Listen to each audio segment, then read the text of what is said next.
Doctor Babasaheb Ambedkar यांनी तयार केलेल्या अशोक चक्र असलेल्या मूळ रिपब्लिकन पार्टी ऑफ इंडियाच्या निळ्या ध्वजाचा निवडणूक प्रचारादरम्यान इतर सर्व राजकीय पक्षांकडून गैरवापर केला जात असल्याचा आरोप आज आरपीआयच्या वतीने नागपूर प्रदेशाध्यक्ष प्रकाश कुंभे आणि नागपूर प्रदेश सरचिटणीस प्रशांत ढेंगरे यांनी केला।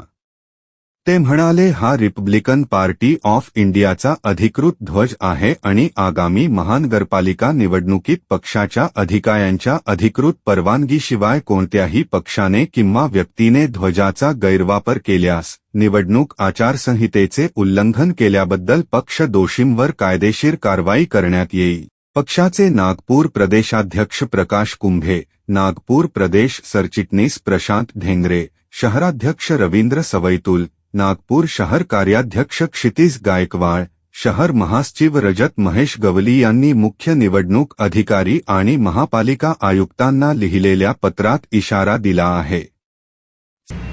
रिपब्लिकन पार्टी ऑफ इंडिया बाबासाहेबांनी स्थापन केलेल्या मूळ रिपब्लिकन पार्टी ऑफ इंडियाच्या तर्फे आज ही पत्रकार परिषद आयोजित केलेली आहे। या पत्रकार परिषदेचा विषय असा आहे की बाबासाहेबांनी स्थापन केलेल्या रिपब्लिकन पार्टी ऑफ इंडियाच्या जो संविधान आहे, जो कॉन्स्टिट्यूशन आहे, त्याचा भाग 3 मधील आर्टिकल 22(1) प्रमाणे अशोक चक्रांकित निळा ध्वज जो आहे तो रिपब्लिकन पार्टी ऑफ इंडियाचा अधिकृत ध्वज आहे आणि त्या ध्वजाचा वापर निवडणुकांमध्ये सगळेच लोक सर्रास वापर करीत आहेत।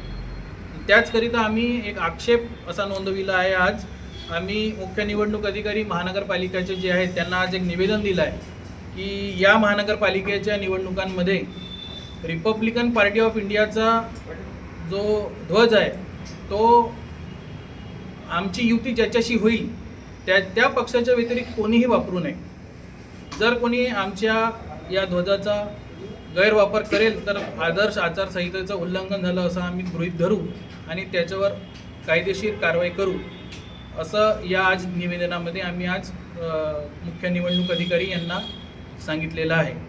सकल समाचार साठी अमन सोबत मुकुंद चौरसिया यांची रिपोर्ट, नागपूर।